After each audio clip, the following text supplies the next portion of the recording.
Bien. Bienvenidos al tercer ciclo de personajes y hechos ilustres riojanos a través de la historia y el arte.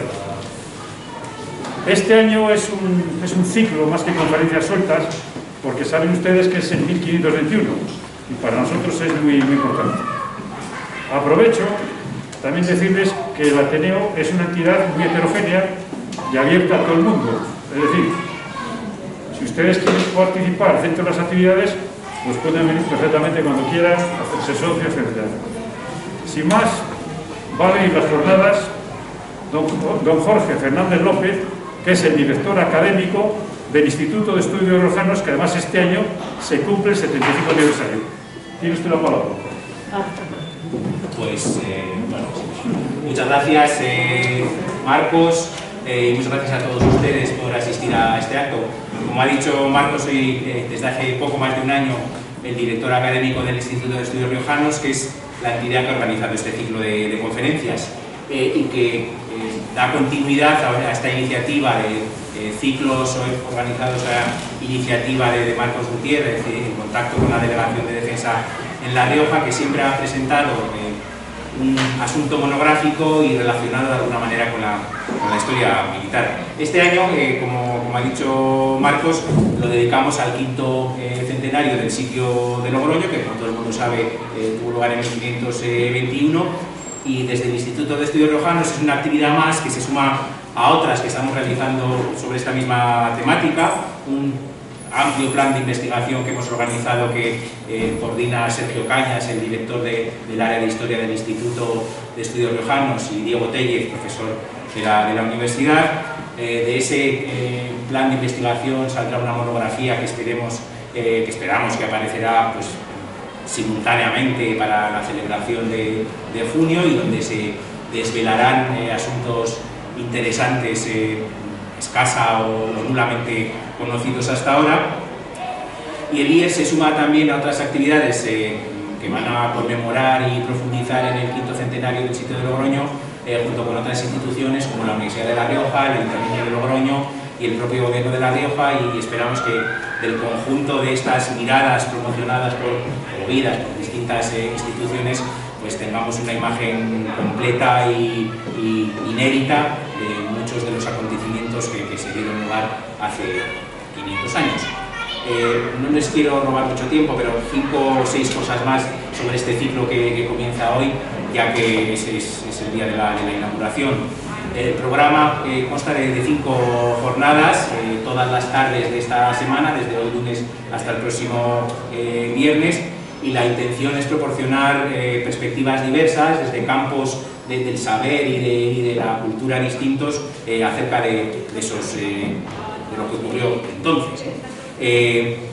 La primera conferencia es de Marcelino Izquierdo, periodista sobre el que luego diré 2 o 3 cosas más, y se va a centrar en la figura del militar francés Asparrot, y figura a la que lleva mucho tiempo siguiendo la pista Marcelino. Mañana será la conferencia a cargo de un historiador, de José Luis Gómez Urdáñez, catedrático de Historia Moderna en la Universidad de La Rioja, que se dedicará a presentarnos la vida cotidiana, la historia social de esa época, de las primeras décadas del siglo XVI, y que en la universidad está liderando un proyecto que va a rescatar unos cuantos documentos localizados en archivos que conciernen aquellos acontecimientos.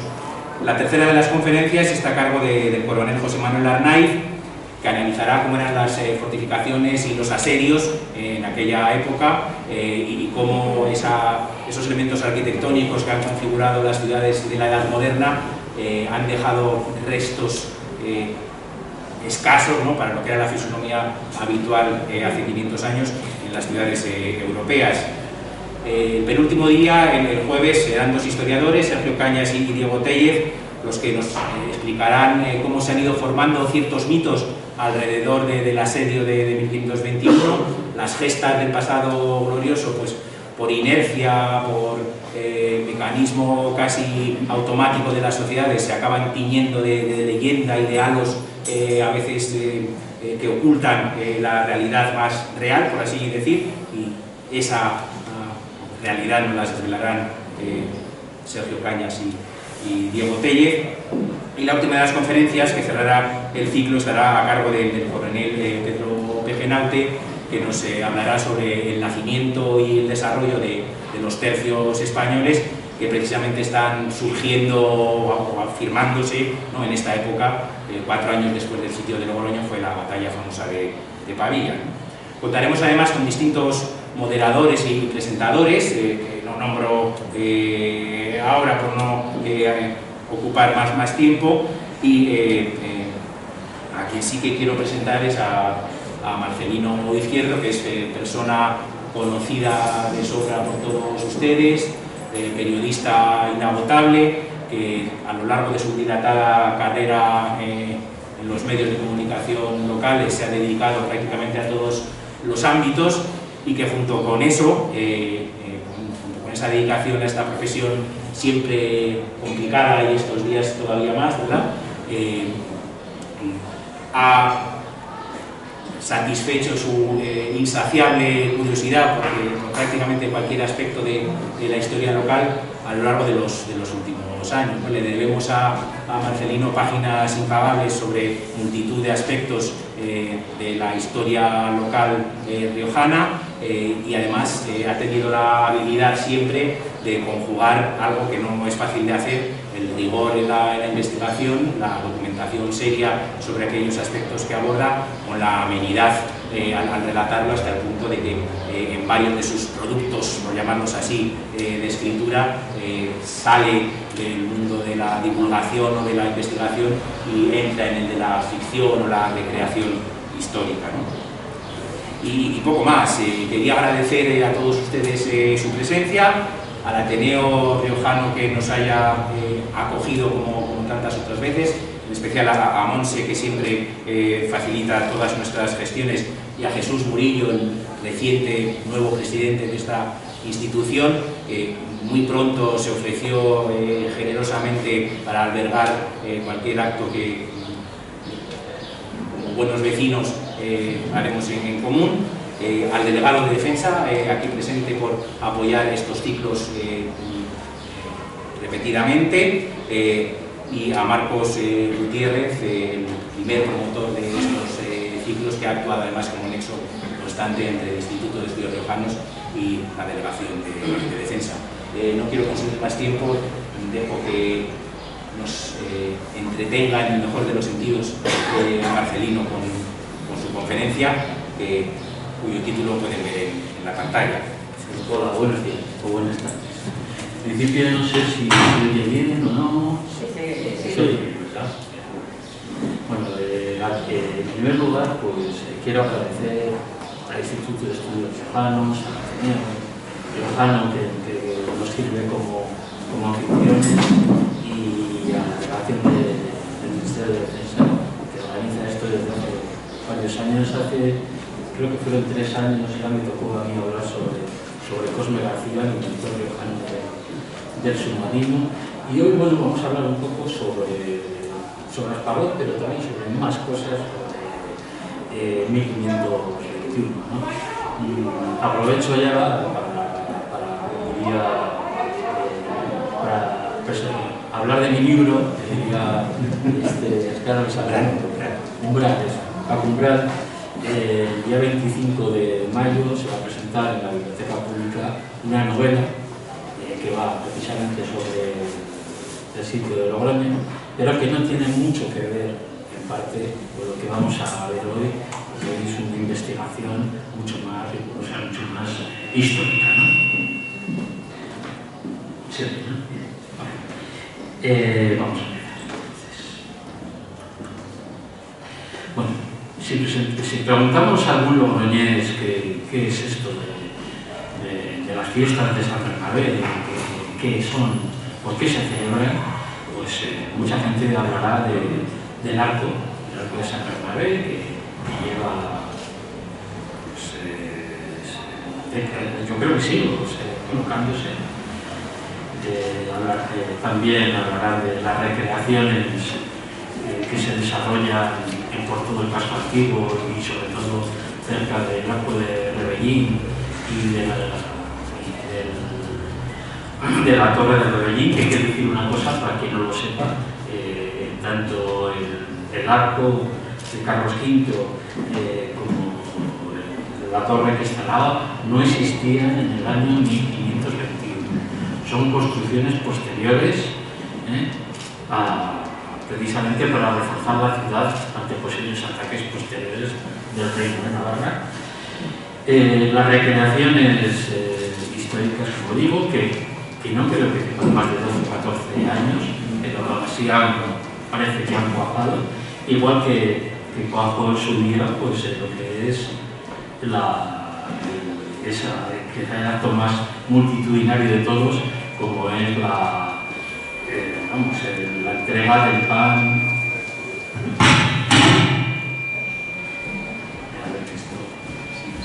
El pan, del pez y del vino, ¿no? Que es algo que todo el mundo sabe. Pero sin embargo sabemos muy poco de lo que ocurrió realmente en 1521. A mí me asombra verdaderamente que hayan pasado 500 años y que sepamos tan poco de nuestra historia. También en parte es debido a que, por desgracia, se conservan muy pocos documentos originales sobre esa época, sobre 1521, pero aún así creo que esta celebración, este santo, se merecía algo más, ¿no? Por ejemplo, la gente tiene que saber que aquí por esa época, en la primera parte del siglo XVI, pasaron gente tan importante como César Borgia, que murió aquí al lado, en Viana, y ahí está enterrado, ¿no? Pues gente como Francesco Guarciasini, que es uno de los filósofos italianos más importantes del país vecino, por decirlo así, y que además su obra maestra se llama El discurso del Logroño. Era embajador de Florencia, precisamente en Logroño, estuvo viviendo varios años aquí en la ciudad. Tampoco muchos lo saben que Adriano VI, el futuro Adriano VI, antes cardenal de Tortosa y el regente del reino de Carlos V, estuvo en Logroño, no solo cuando pasó por aquí para ir a Roma a tomar el cetro de San Pedro, sino incluso después del 11 de junio, entre el 15, yo calculo que entre el 15 de junio de 1521 y el 29-30 de agosto de ese año, o sea, casi 3 meses, él estuvo todos los días en Logroño, con lo cual la ciudad se convirtió en la auténtica capital de la nación, entonces de Castilla y de Aragón, ¿no? O, por ejemplo, pues de Ignacio de Loyola, San Ignacio de Loyola, el fundador de la Compañía de Jesús, que también tiene una relación muy importante con esta historia y, desde luego, con Logroño y con la Rioja. Bueno, algo sabemos de un tal Asparró, que se le puede llamar Asparró, de todas las formas posibles. Yo personalmente le llamo Asparró, pero según lo buscas en cualquier biblioteca, diccionario, libro y tal, pues viene cualquier nombre. Y todos imaginábamos pues, a un general francés, ligardo, fuerte, con un mostacho, con cara de mala leche. Bueno, este es un retrato que hizo de Pedro Espinosa, el dibujante Pedro Espinosa. Aquí tenemos pues otro dibujo realizado por el periódico Noticias de Navarra, que como podría ser este tal Asparró, ya vemos que es todo pues, recreativo, ¿no? Pero en realidad Asparró, André de Foix, era este señor. Era este señor que, como se le ve, era un jovenzuelo con muy poca experiencia en la guerra y, desde luego, con muy pocos méritos. Que su misión, meses después, acabara en un fiasco tremendo, con miles de muertos para el ejército francés y para el ejército franco-navarro, pues fue normal, ¿no? Bueno, aquí tenemos una parte del plano más o menos de cómo podría ser Logroño en 1521, aunque está sin completar, en la novela estará completo. Y Logroño es una ciudad que toma una preponderancia muy importante en la última parte del siglo XV y primera parte del siglo XVI, por muchas razones, pero entre otras porque está al lado justo de Navarra, y tanto los reyes católicos como Francia pues quieren dominar ese territorio, un territorio que desde luego era muy jugoso, ¿no? para ambos reinos. De hecho, Navarra estuvo en una guerra civil durante muchos años, y de esa guerra civil pues se quisieron aprovechar absolutamente todos los reyes o todos los señores que había entonces, tanto en España, en la península ibérica, como en Francia e incluso en Inglaterra.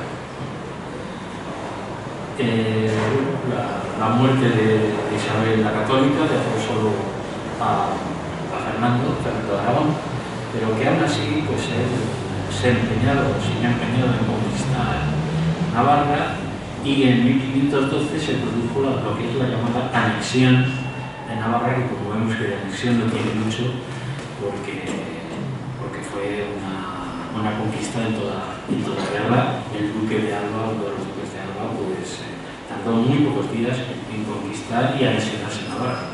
Y los navarros, lógicamente, intentaron recuperar su territorio varias veces a lo largo de los próximos años. Por eso Logroño se convierte en una ciudad tan importante.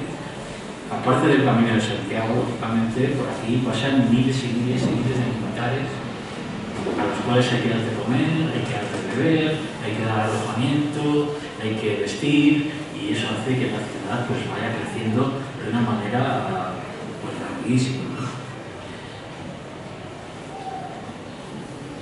Bueno, tenemos aquí a Fernando el Católico. Ya sabéis que Fernando el Católico tuvo una hija, mal llamada Juana la Loca. En realidad se le trató de loca, pero más que nada se le apartó del poder, y estaba casada con Felipe el Hermoso, que tuvo muchos más y sus menos pues, con Fernando II de Aragón. Pero bueno, el pobre rey francés pues murió de una forma un poco extraña. Dicen que había bebido agua después de un partido de pelota y murió, pero también hay quien dicen que murió envenenado, que entonces era una muerte bastante común. Cuando muere Fernando el Católico, pues deja al hijo de Juana y de Felipe, Carlos I, lo elige como rey de España. No obstante, es un crío y tiene que dejar primero al cardenal Cisneros y luego a Llano de Tres, que había sido su profesor y su mano derecha en los Países Bajos, ¿no?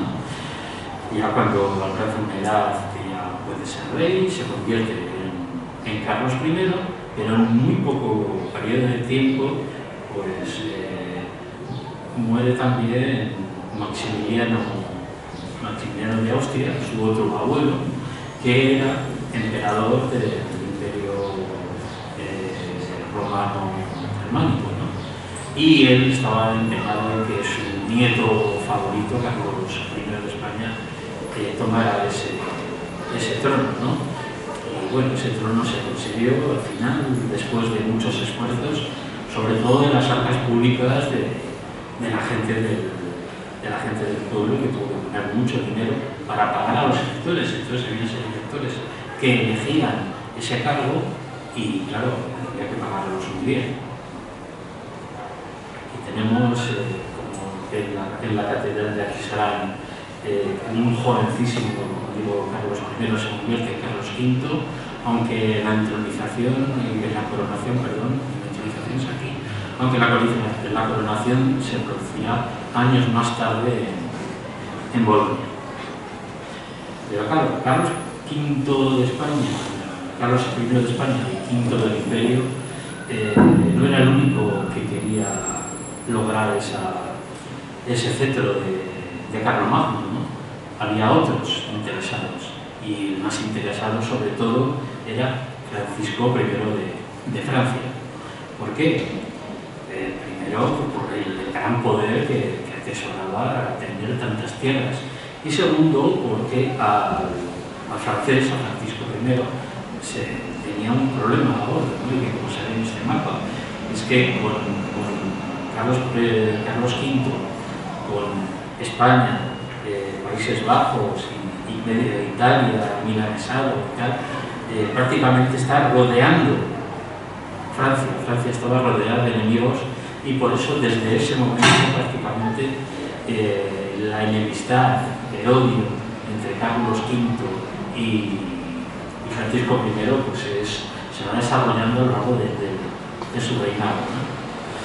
Bueno, aprovechando que Carlos V había ido a Flandes y había ido a Centro Europa a tomar el trono de Carlomagno, pues y aprovechando también que ese dinero que se había sacado a la gente del pueblo y esas rebeliones que había con las comunidades,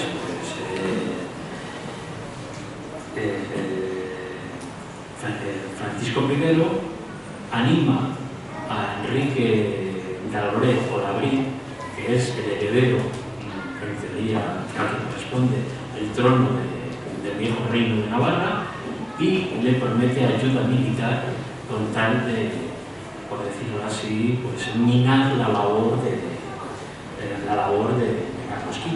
Carlos V estuvo en un momento entre Navarra, los comuneros, las germanías, estuvo a punto de caer, y al final lo cayó por una serie de razones que serían para analizar en otro congreso como este, ¿no?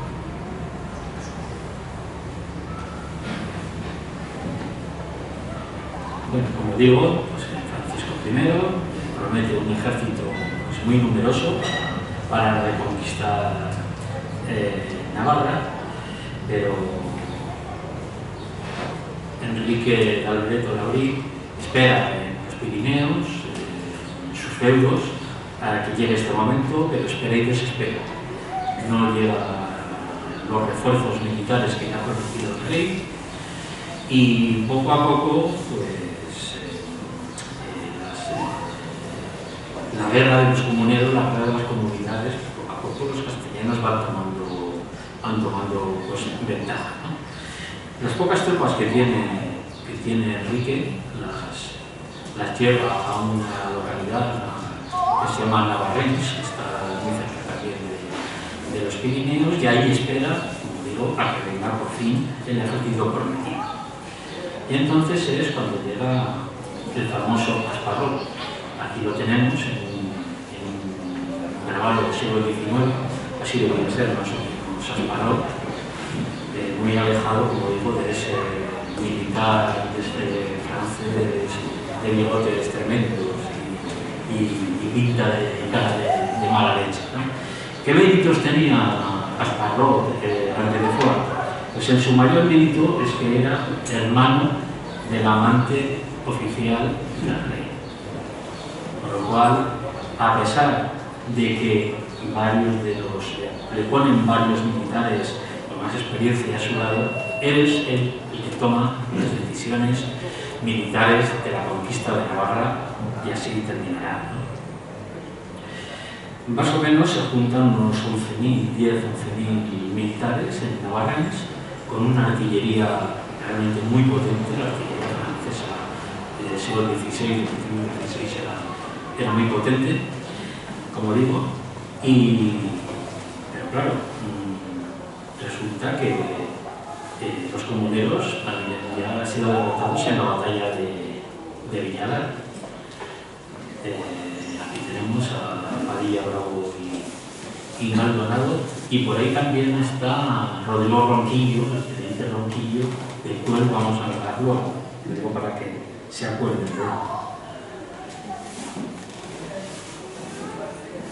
La única resistencia que ya le queda al ejército castellano es María Pacheco, la reina de Castilla, o sea, la viuda de Padilla, que está luchando en Toledo, intentando resurgir, pero lo tiene realmente difícil. Y otro de los personajes que todavía resiste es el cardenal el cardenal de Zamora, el cardenal Acuña, que hay una cosa que a lo mejor mucha gente no sabe. Cuando él se dio cuenta que no hacía migas con María Pacheco y que la guerra estaba perdida, intenta huir a Francia con mucho dinero y es precisamente detenido en la localidad de Villamediana, 5 kilómetros de aquí.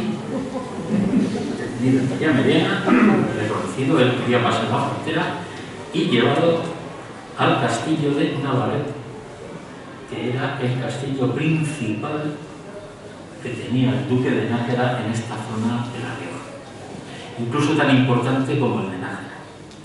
Con lo cual, aunque todavía quedaban las germanías un poco revueltas en Valencia y en Baleares, el ejército castellano puede empezar ya a olvidarse de los comuneros y a reunirse, porque saben sus espías que en Francia, en la frontera de Francia, en los Pirineos, está habiendo movimientos militares y quieren entrar a Navarra, ¿no? Con lo cual es Navarra precisamente donde se centra ya esta historia. Pero los navarros, que como digo se habían rebelado varias veces después de la conquista de 1512, preparan una rebelión interna para intentar echar a los castellanos, con lo cual pues Asparot tiene realmente mucho más fácil, quiero decir, a la hora de entrar en el país. Cuando empieza esta revuelta interna en Navarra, pues Asparot no tiene otro remedio que lanzar a las tropas que van a secundar a Enrique II, a Enrique de Albret, pero comete un error muy grave, bueno, lo comete él y lo comete también Francisco I, que es coger y dejar en Francia al verdadero rey de Navarra, al que en teoría aspiraba a tomar el trono. Eso hace que muchos de los navarros se queden desconsolados porque pensaban ver a su rey y de pronto ven a unos soldados franceses y a unos pocos navarros, ¿no? El ataque a San Jean de Pidecuora, a San Juan de Pidepuerto, que está justo en la frontera entre Francia y España, es el primer acto militar que hace Asparrot así de envergadura, y ahí se puede decir que empieza la guerra con Navarra. La rapidez con la que va avanzando las tropas de Asparrot es increíble, entre otras cosas, porque se va encontrando con la alfombra roja que le van dejando los revoltosos que han urdido la rebelión dentro de Navarra, con lo cual es que fácil, es una guerra, ¿no? Voy ganando, apenas pegó cuatro disparos y la gano. Hubo muy pocos muertos en esa guerra.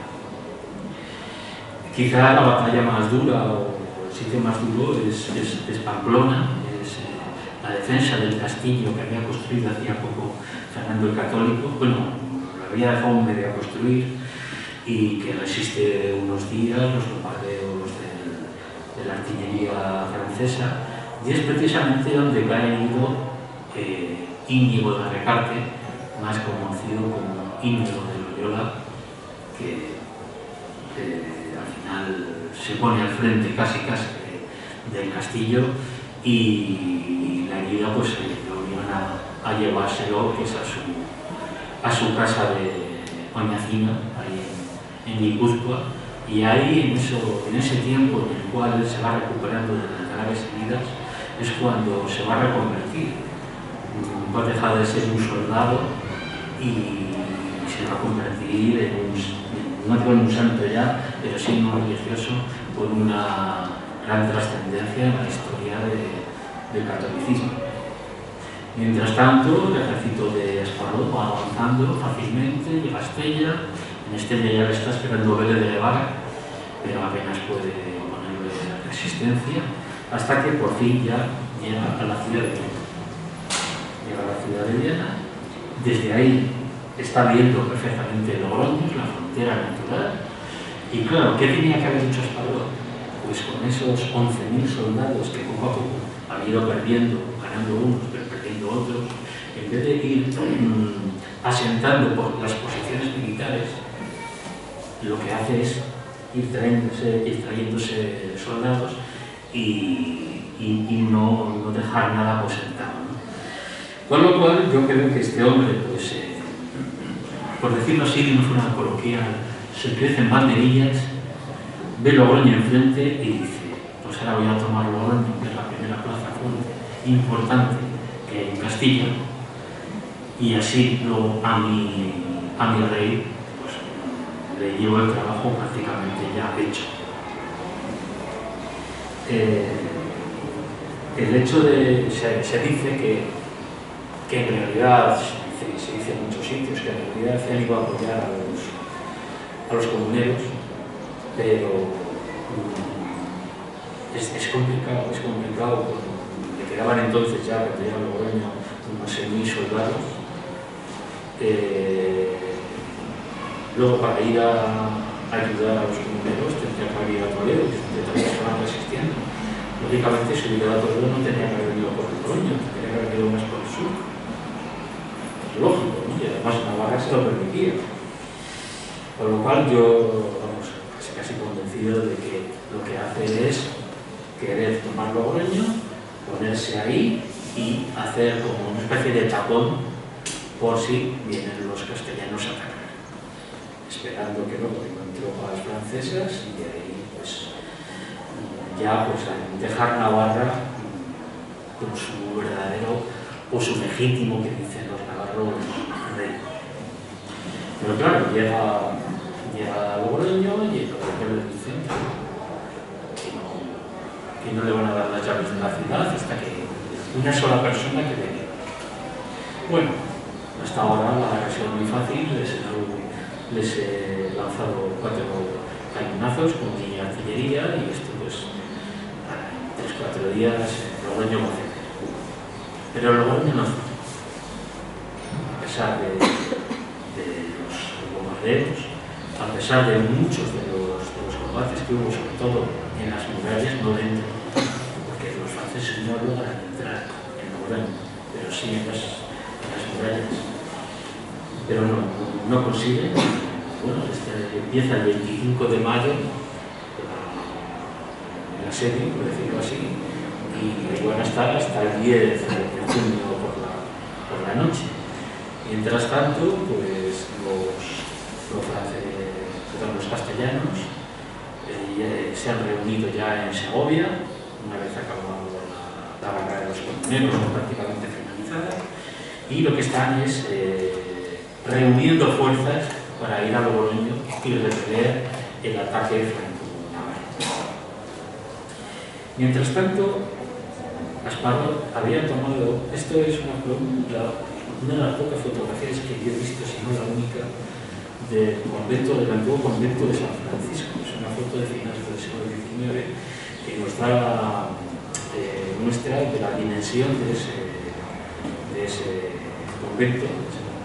Y ahí es donde precisamente montó su cuartel general Esparró. Y desde ahí bombardeaba al castillo, que estaba pues, muy cerquita. Se dice, se comenta, que el día 10 por la noche, el día 10 de junio por la noche, un soldado logroñés, un natural, se dice, un soldado logroñés, se infiltró por ahí, disparó a los oficiales que estaban cenando en ese momento, hirió o gravemente o mató a uno de ellos, y como ya sabían que venía un ejército bastante potente a liberar Logroño, pues decidieron levantar el sitio, darse media vuelta y salir en estampida hacia el río, cruzar el río y refugiarse en un soto que llaman Soto del Rey, que todavía quedan algunos árboles por ahí, que está entre Viana y Logroño, y ahí se refugian hasta que, a ver lo que pasa. De momento vamos a estar ahí y momento no vamos a tener pérdidas, porque si no... Claro, los logroñeses, felices y contentos, se suben a las murallas y viendo como poco a poco el campamento francés se va destruyendo. Me dejo muchos detalles, pero claro, yo supongo que otros conferenciantes contarán más cosas de esto, pero es que en una hora es imposible contar todo lo que pasó durante esos días. Y bueno, llega a la ciudad. ¿Quién llega a la ciudad? ¿Quién llega? Bueno, pues hay unos debates que todavía no está muy claro quién llega a la ciudad. Por un lado está el duque de Nájera, que siempre se dice que llega el primero a la ciudad, y por otro lado está el conde de Haro y el condestado de Castilla. El condestado de Castilla y su hijo, Manrique, el conde de Haro. Bueno, esto hay muchas teorías, hay cartas, hay contracartas. Bueno, vamos a profundizar un poco en esto, ¿no? Lo que sí está claro, y en los libros de los últimos 20, 25 años es evidente, es que quien comandaba las tropas castellanas que liberan Logroña son el condestable de Castilla, el almirante de Castilla y el cardenal Adriano, el futuro papa de José VI, y no el duque de Nájera. Lo que no quiere decir que viniera avanzada para atacar o intentar por lo menos ayudar a sus compatriotas, ¿no? ¿Qué ocurre? Que cuando llegan a Logroña, también otro de los mitos es que casi nada más llegan a Logroña, pues salen corriendo a perseguir a Asparrón y al final lo cogen ahí y tal. No es cierto. Cuando llegan a Logroña, se quedan en Logroña durante varias semanas. Se quedan sobre todo, están esperando que vengan más refuerzos y sobre todo se están quedando para que vengan víveres y municiones. Lógicamente no puede salir a un ejército que se supone que es muy amplio, aunque en realidad ese ejército al final se quedaría en 4.000 soldados como mucho, pero vamos a ver por qué. Y en Logroña pues hay un encontronazo bastante potente entre el duque de Nájera y el condestable de Castilla. Le dice, muy bien, tú mientras has venido de Castilla, le dice el duque de Nájera, has venido al frente de las tropas, pero ahora entramos al territorio navarro, en el momento que crucemos el Ebro, y el primer de Navarra soy yo. Entonces voy a ser yo el que va a liderar las tropas que van a perseguir a André de Far Asparrón. Había una división interna, la verdad es que la mayoría de los jefes tenían una guerra interna entre ellos, pero al final, por el bien de la causa, el condestable de Castilla le deja al duque de Nájera, pues que sea él el que comande las tropas. De ahí puede venir quizás el error, tanto en el posible levantamiento como en la salida de las tropas, de que era el duque de Nájera, Manrique de Lara, el que comandaba el ejército, pero no es así. Bueno, van persiguiendo ya, digo a finales ya de junio, salen de Logroña, van persiguiendo al ejército francés y ya cerca de Pamplona los pillan y hay una batalla tremenda en la cual, pues sobre todo los franceses tienen unas pérdidas realmente brutales de soldados, una derrota total y absoluta, que Asparrón es golpeado, herido y detenido, tiene que pagar el rey luego un rescate para que lo puedan liberar. Como era hermano de su querido oficial, de su amante oficial, pues luego participa en alguna de las batallas que hay en Italia en años posteriores, pero en realidad el aura de Asparrón dura muy poco. Con Asparrón pues, prácticamente desaparece de nuestras vidas. Bueno, ¿y este quién es? Bueno, ahora vamos a ver de los mitos. Aquí tenemos a José Bonaparte, más conocido como Pepe Botellas. Decían que era un borracho, impertinente, decían de todo, ¿eh? En realidad, este pobre hombre era un tío cultísimo, mucho más culto que su hermano Napoleón. Era un tío mucho más apuesto, mujeriego, más que Napoleón. Y solo bebía un poco de Borgoña a veces con amor. Pero ¿qué ocurre? Ocurrió cerca de Calahorra y de Logroño un robo de unas vituallas de vino, y entonces la propaganda de la guerra de la independencia hizo que a este hombre, a José Bonaparte, de José I, se le llamara Pepe Botellas. Y vemos cómo la propaganda, los mitos hacen y ponen cosas que en realidad no fueron así. Bueno, aquí tenemos a Espartero, un riojano de adopción. ¿Qué tiene que ver Espartero con esto? En los últimos 3, 4 o 5 años habrán oído ustedes decir que Espartero había pronunciado la famosa frase de que había que bombardear Barcelona para 40. Es absolutamente falso.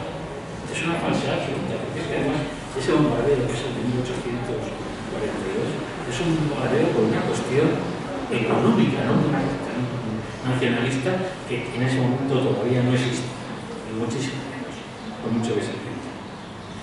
Es más, Napoleón era una persona muy querida en Cataluña, y era tan querida que cuando se le propuso ser rey de España antes de la restauración, pues la candidatura como rey de Espartero, que al final rechazó, vino precisamente de Cataluña, de varios diputados catalanes. Era un hombre queridísimo. Aquí tenemos al catedrático Adrián Sue, que estuvo aquí mismo dando una conferencia hace 2 años, una delicia, que ha escrito para mí la biografía fundamental de Espartero, y él y yo tuve la gran suerte de estar con él, y vamos, hice asegura y todos hemos mirado. Es mentira. Los mitos, muchos de ellos son falsos, ¿no? Y claro, en una guerra, como es la que ocurrió aquí, la de la batalla de Borgoña, de la cual no tenemos mucha documentación, pues los mitos proliferaron quizás demasiado. Todo país, toda región, toda ciudad tiene su mitología, pero quizás en este 1521 hubo más mitología que historia. Por ejemplo, ¿pudo resistir el pueblo llano que vinieran aquí 7 o 8 mil soldados franceses y con los tambores y tal, aguantar a un ejército tan potente y con una artillería también formada, con una muralla bastante perjudicada? ¿Cómo lo pudieron hacer? Pues porque tuvieron ayuda. Porque 2 días antes de que empiece el asedio, 3.000 hombres del conde de Aguilar entran en la ciudad y protegen a parte de los logroñeses. Pero es que aparte, en la zona sur de Logroño, van entrando, pues por ejemplo, las tropas de los hijos del duque de Nájera, que estaban en Navarrete, y de otras tropas que van entrando y van ayudando a los militares profesionales que estaban comandados por Pérez de Navarra, por lo cual, bueno, ¿cómo aguantan estos logroñeses? ¿Cómo es posible que aguanten? Pero si estoy aquí a tirarle bombas, si estoy intentando de mi manera, pero aquí tiene que haber algo. Lo que había es eso, ¿no? Otro de los mitos es el tema del hambre. Hombre, supongo que no estarían para comer pollo, ni asado, ni cosas de esas, pero lo que se dice, hambre. El otro día escribía Isabel un post sobre que no había pan, por ejemplo, pero hambre no tenía. ¿Por qué? Pues porque por la parte del sur, digo, de la muralla, del Llano, de Ardero, de Alberique y de otros sitios, se traía comida y podían comer. Mal, pero comer. O sea, lo que se dice hambre. Aparte de que el cerco duró apenas 3 semanas, lo cual fue un cerco muy prolongado, ¿no? ¿Quiénes pasaron hambre? Pasaron hambre los que estaban fuera. Eso sí que pasaron. Porque había 7.000 soldados, se les llevaban ya muchos días de guerra, se les había acabado el dinero, se les habían acabado los víveres y comían lo que podían en el campo. Eso sí que pasaron. Hasta el punto, y aquí está la codicia de Sparrow, otro de los errores fundamentales de Sparrow, que llega un momento en el cual, pues, de los 6.000 soldados que se supone que hay alrededor de la ciudad, a Sparrow no sabe qué hacer. Hasta que uno de sus lugartenientes, Santa Coloma, que además era el alcalde de Bayona, pues le dice, mira, vamos a hacer una cosa. Vamos a coger el dinero que tenemos, vamos a pagar a la mitad de las tropas, licenciamos a la otra parte, nos mandamos a su casa, y si sobra algo, nos lo quedamos tú y yo y nos lo repartimos entre tú y yo. O sea, la avaricia de Sparrow hizo que se quedara con 3.000 soldados. ¿Qué pretendía con 3.000 soldados Sparrow? ¿Entrar en Logroño, ayudar a los comuneros?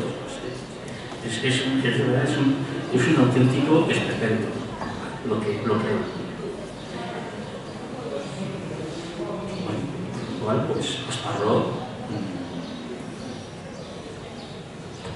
llega un momento en el cual pues, tiene que salir de ahí, y las flores de lis pues, se fueron marchitando y luego pues fueron a parar, como saben ustedes, pues al escudo de Logroño, que tuvo esas flores de lis.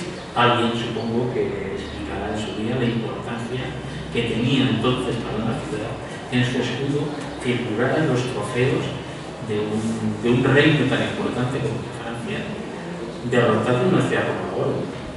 Pero bueno, esa es otra historia. Y ahora voy a hablar de lo que se tenía que haber creado hace ya muchos años. Yo en mis artículos del Diario de la Rioja lo venía diciendo hace ya 7 u 8 años, pero hasta el año pasado no se hizo, que era un trabajo de investigación. Que supiéramos algo de lo que realmente estaba pasando aquí. Y entonces en septiembre del año pasado pues se montó una especie de corpus documental que se hizo entre el Ayuntamiento de Logroño y la Universidad de La Rioja. Desde luego es muy interesante el trabajo que están haciendo 14 investigadores, archiveros, que hacía falta y que no va a hacer falta para luego poder construir algo de lo que pudo pasar. Hay que tener en cuenta una cosa, la historia es una ciencia y a veces todo no pasa en el mismo. O sea, si tú encuentras un documento nuevo te puede cambiar la historia completamente, como pasa con la ciencia, ¿no? Y creo que no estuvieron muy afortunados cuando presentaron una rueda de prensa en la cual decían que desmentían los principales mitos de la serie. Según el trabajo, fue el conde de Aro, el duque de Nájera, quien acudió a Logroño para expulsar a los invasores de la serie. Bueno, aquí tenemos el documento de la carta del conde de Aro, ¿no? Claro, yo creo que hubo un error mayúsculo. En ningún momento de la rueda de prensa, bueno, dice me he adelantado Conde Aro, el duque, las tropas del Conde Aro, el duque, como se creía hasta ahora, fueron las que acudieron en auxilio de los logroñeses, y está la gente que había ¿no? esta rueda de prensa, ¿no? En la rueda de prensa, y lo he preguntado a todos los que lo vieron, sobre todo lo vieron medios digitales, se habló de que este documento no era inédito. Pero claro, de la rueda de prensa se deduce lo siguiente. Dice uno de los participantes en la rueda de prensa: entre algunos hallazgos importantes destaca una carta dirigida al emperador. Gracias a este documento firmado el 11 de junio de 1521 en Santo Domingo de la Calzada por Íñigo Fernández de Velasco, condestable de Castilla, sabemos que es él con su ejército el que viene a socorrer a la ciudad que resiste con sus medios a la sed. Pero he hablado con gente que estuvo en esa rueda de prensa y me dicen que no fue una cosa mala intención, sino simplemente se les olvidó. Este documento, que aquí lo tenemos entero, y aquí lo tenemos la firma del condestable de Castilla, pues resulta que ya aparece en un libro que se llama Memorial Histórico Español, escrito por Manuel Gambila, compilado de realidad, y que es las comunidades de Castilla, ¿no? Y que está publicado en el año 1898. Si se fijan, muy gran, pues es que es lo mismo. O sea, es exactamente lo mismo, es el mismo documento. Muy gran. Claro, los 200.000 o 250.000 riojanos que leyeron en el periódico, que oyeron en la radio, que vieron en la televisión esta noticia, pensaron que se trataba de un descubrimiento nuevo, cuando en realidad ese descubrimiento se conocía desde hacía mucho tiempo, que yo sepa desde el siglo XIX, como vemos aquí.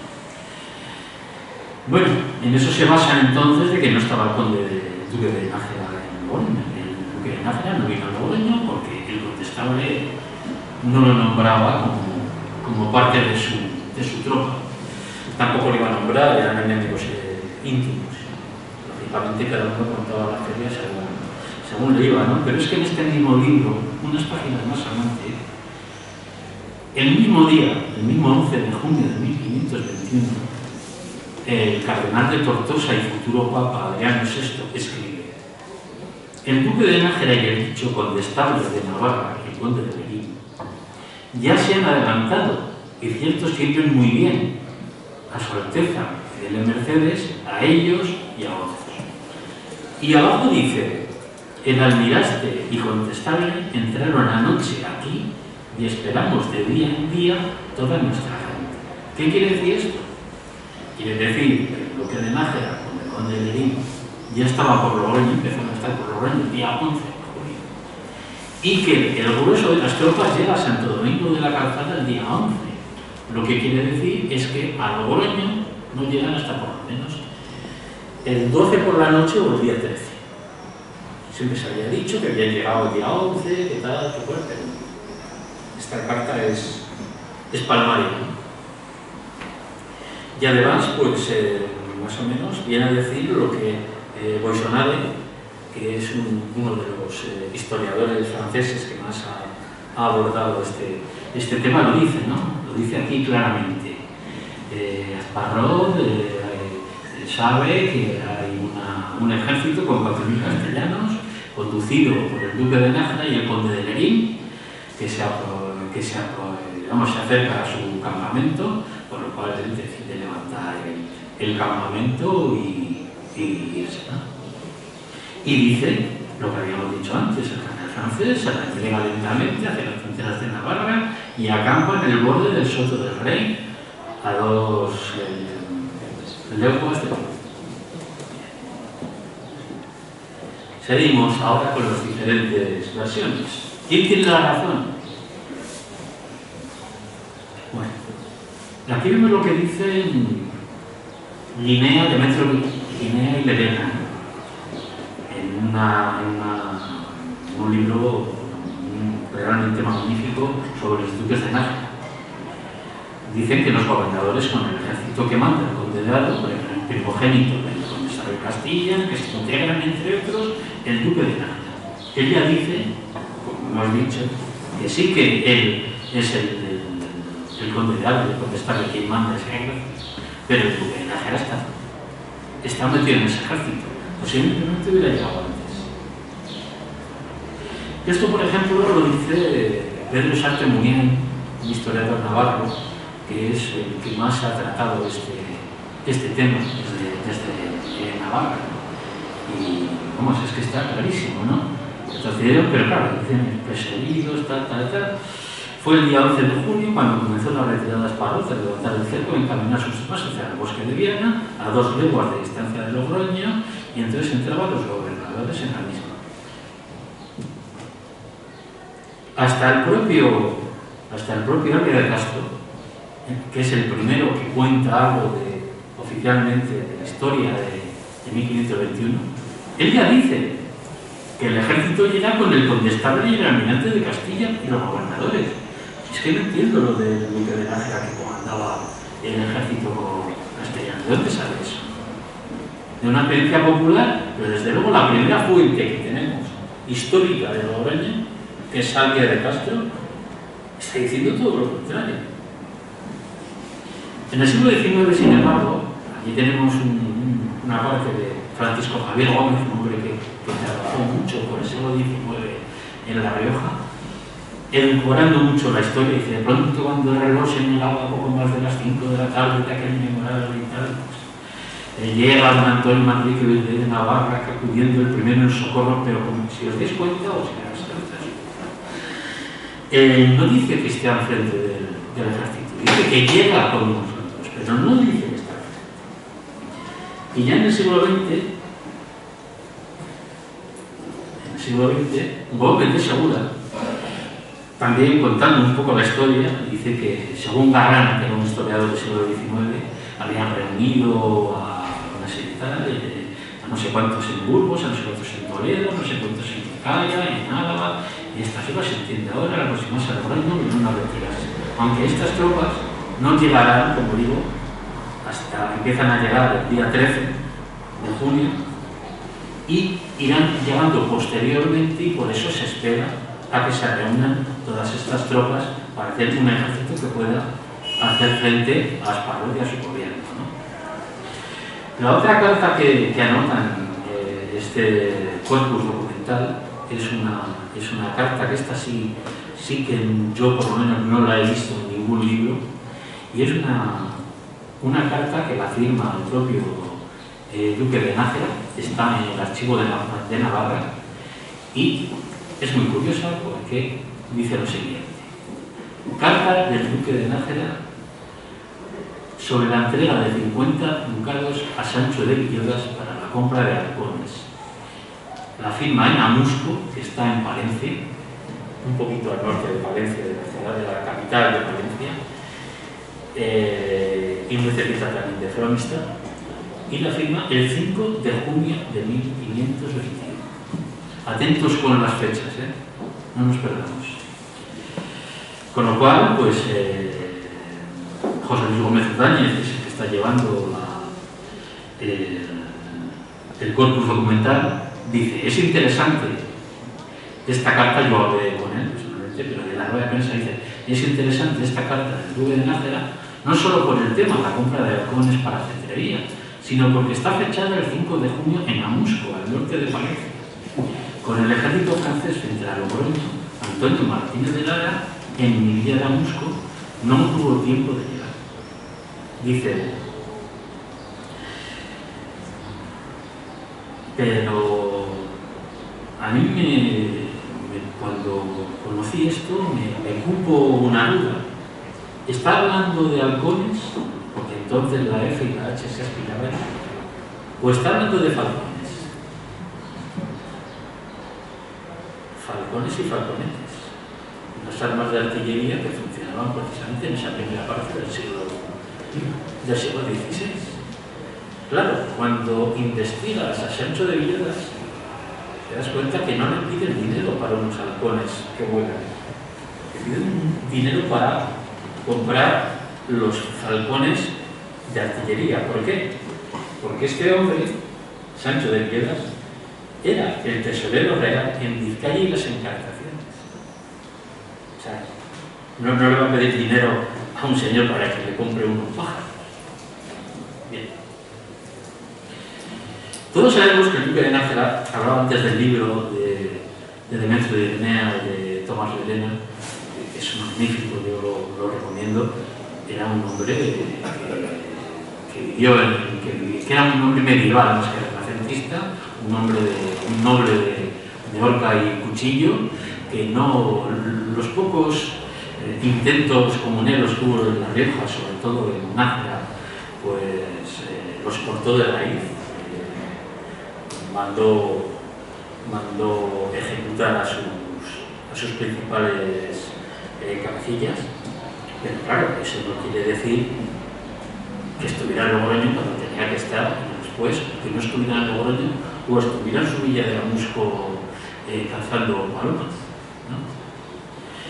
Aquí hay un tema muy interesante, esto es una recolección. Porque resulta que una de las primeras revueltas, algo más que revueltas las había bastantes, pero esto es más que una revuelta. Antes de que empiece la guerra de las comunidades, se quema y se destruye la casa del recaudador del conde de Ricardo y Mestrillas. Y debe ser algo bastante gordo para que el rey, desde que estaba entonces creo en Barcelona, y el Adriano Utrecht, manden al alcalde Ronquillo. ¿Os acordáis del alcalde, o se acuerdan del alcalde Ronquillo, no? Y el alcalde de Ronquillo es el mismo,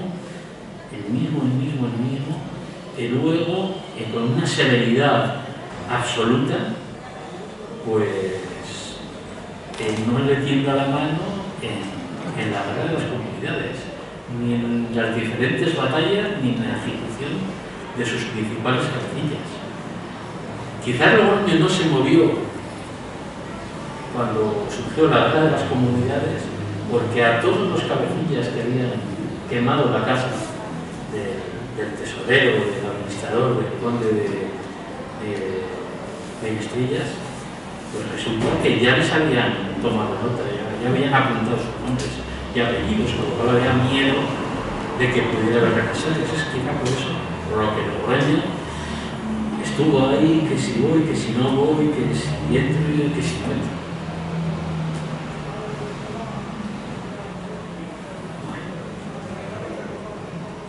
Aquí tenemos otra carta, curiosa también, por los días que nos hablan. Esta es una casa que una carta también del Archivo de Navarra, de Antonio Martín de Manrique de Lara Manrena, de sus majestades, y le escribe desde Redecilla del Camino ahora, que está, como sabéis, a unos 10 kilómetros de Santo Domingo. Le escribe el día 2 de junio de 1521, y es más, precisa que es 2 de junio a las 9 de la noche. Si el día 2 de junio a las 9 de la noche está en Redecilla del Camino, y el día 5 de junio está en Amusco, ¿cómo no va a llegar desde el día 5 hasta el día 10 u 11 desde Amusco a Logroño? Tiene que llegar por narices, ¿no? Pero claro, ahora aparecen dos cartas que esas sí que yo tampoco he visto publicadas por ningún sitio. Una de ellas firmada en la Villa de Pueblo, aquí la tenemos, larga, cuando el duque de Nájera es relevado como virrey de Navarra. En esta carta, a Pedro de Beaumont, para que hable con el emperador, fijaos lo que dice.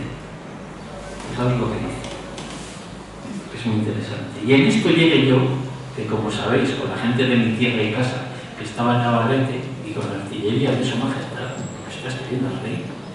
Y los franceses se acabaron de retirar y pasaron a Navarra, y se pusieron en el soto que dicen del rey, a legua y media o dos de aquella ciudad. Y después de puestos allí, llegó el cardenal al Logroño, el el otro día el almirante y después el contestable. ¿A qué nos suena de otras cosas, verdad? Aunque aún así, primero llega el contestable y luego llega posiblemente el personal, y el almirante llega al tercero porque vuelve a Burgos por unos problemas logísticos. Con lo cual, es evidente que el duque de Nájera está en Logroño en esas fechas. Pero ya, para rematarla, pues tenemos otra carta que tampoco yo no he visto en ningún libro, estoy mirando a alguno de los que ha visto libros de la época, y esta carta está escrita, es una instrucción, aunque lo suyo para que se la mande a Rey, es muy larga, es una carta larga, pero solo he querido coger esto, ¿no? La fecha. La fecha es el 13 de junio de 1521. O sea, quiere decir que el duque de Nájera estaba en Logroño junto con el resto de las tropas que son papeleras del 13 de junio de 1521. No mandaba el ejército, no. Pero si eso ya lo dice Arias Castro en el siglo XVII. Y aquí tenemos la firma del duque. Y bueno, ya voy a terminar con una serendipia, una casualidad de estas que me gustan a mí. Aquí tenemos abajo que pone copiado por don Serafín Calderón el 23 de agosto de 1848. Este Serafín Calderón es ni más ni menos que Serafín Esteban Calderón, alias el Solitario, uno de los escritores románticos más conocidos de España del siglo XIX, que, por si no lo sabían, fue jefe político o gobernador de Logroño durante la Primera Guerra Carlista y trabó una gran amistad tanto con Espartero como con Zurbano. De hecho, cuando Zurbano están a punto de fusilarle, a quien busca es Esteban Calderón, que estaba muy bien posicionado para que lo salva. No lo salva. Pero es curioso que ese hombre haya estado cotejando esas cartas ya a mediados del siglo XIX. Tenemos una gran biografía de Esteban Calderón gracias a que era tío de Antonio Cánovas del Castillo. Antonio Cánovas del Castillo, aparte de historiador, fue, junto con Casio de Materosa Pasta, el impulsor de la restauración borbónica en España. Y ya, pues para cerrar el círculo, resulta que el Memorial Histórico Español, en el cual la mayoría de muchas de estas cartas ya están compiladas, como digo, por Gambila, que hizo el trabajo sucio, por decirlo así, de entrar en Simancas y en otros archivos y mirar todo. Pues ¿para quién está dedicado? A Antonio Cánovas del Castillo. Y aquí tenemos el escudo de Logroño, que se da en 1523 con la concesión de los privilegios, con las 3 flores de lis, que, como digo, son de una importancia vital para una ciudad que ha derrotado a un país tan poderoso como Francia. Si es que nadie sabía. Yo lo estaba viendo aquí. Así que, bueno, muchas gracias a todos y ahora, si quieren, pues podemos hacer un turno de debate.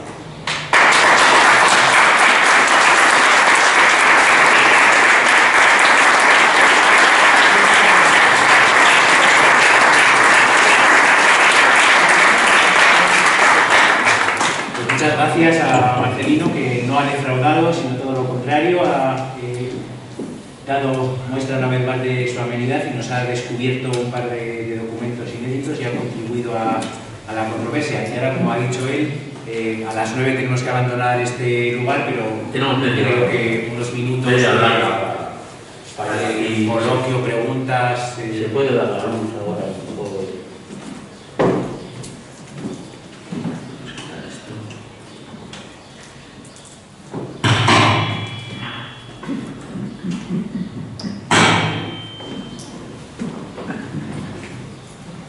Bueno, si alguien tiene algo que decir, aquí estamos. Bueno, toca por fuego. has dicho que efectivamente Navarra tuvo una guerra civil, efectivamente, hasta que la arregló de aquella manera Fernando el Católico, y que efectivamente pues, dejaron pasar a Esparrón, ¿no? Tú has dicho que no literalmente, pero sí que le apoyaron manifestamente, ¿no? Sí, no, lo apoyaron totalmente, lo hicieron de una Pero forma... bueno, luego pasaron olímpicamente de él cuando se fue a Noaín y no supusieron nada los castellanos. Entonces, ¿cómo se concita eso? Pues muy fácil, por el error que habían mantenido, el primer error que tuvieron, es no llevar al pretendiente encabezando las tropas. Claro, era un señorito francés.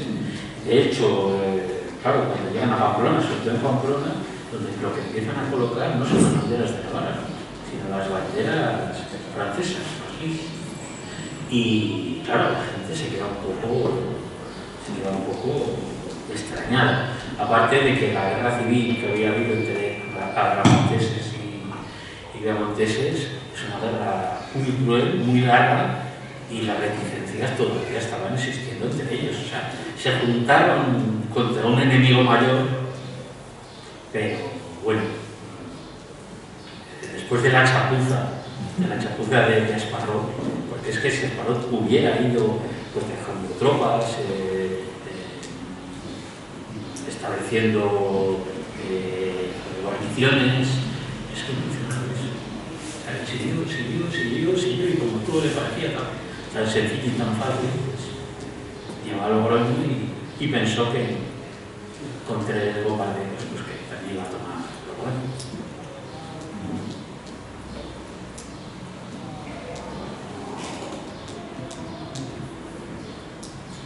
Hablando de delitos, se ha referido antes a Ávila de Castro. Sí. Y me ha nombrado hasta el Colegio de Sandoval, que creo que es anterior, me parece. Quiere decir que en los relatos que hacen, ¿qué tanto hay de verdad?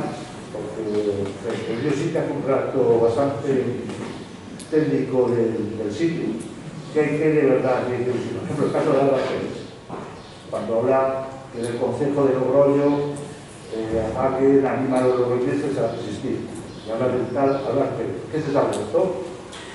Hombre, lo que pasa es que, como he dicho al principio, prácticamente no hay documentos de la época, por desgracia. Bueno, eso los archiveros saben mucho mejor qué es lo que ocurrió. Pero bueno, Álvaro de Castro tenía algo sobre Sandoval, es que era de aquí. Era un hombre muy leído, no era cualquiera de Castro. Y además, pues, él tenía fuentes de familiares suyos que le habían contado cosas de aquí. Y Sandoval también se refiere a varias de las cosas que tú has comentado. ¿Quién tiene la razón? Pues se han publicado X libros y eso es precisamente lo que habría que hacer después de hacer el corpus odulante, ¿no? Reunir toda la documentación que podamos y a partir de ahí intentar hacer una interpretación de lo que pudo pasar. Pero es que en realidad no lo sabemos. Muchas de las cosas no las sabemos. Y de hecho, yo siempre me preguntaba, a ver, este Esparrón, ¿quién es? ¿Pero qué viene de ahí? La gente, si tú preguntas a un ciudadano de Logroñés medio, no va a saber nada de esto. Te va a decir de los peces, te va a hablar del arco, te va a hablar del Rebellín, y de Rebellín te va a hablar por lo que está viendo en los últimos años, que creo que tiene unos 12 o 13 años de vigencia. ¿Alguna pregunta más?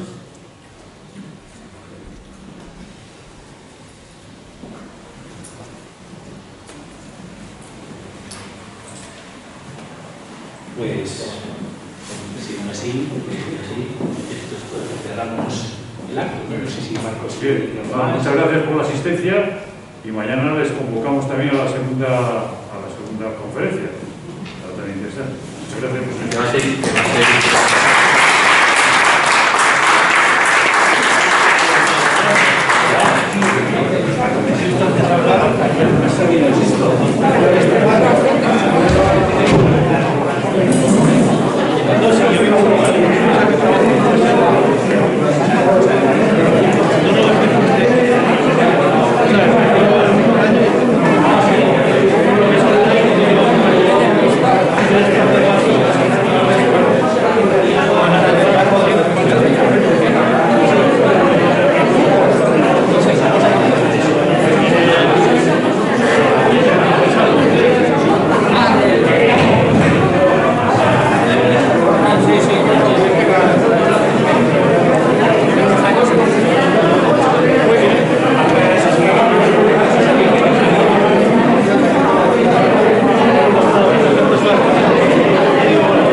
Gracias.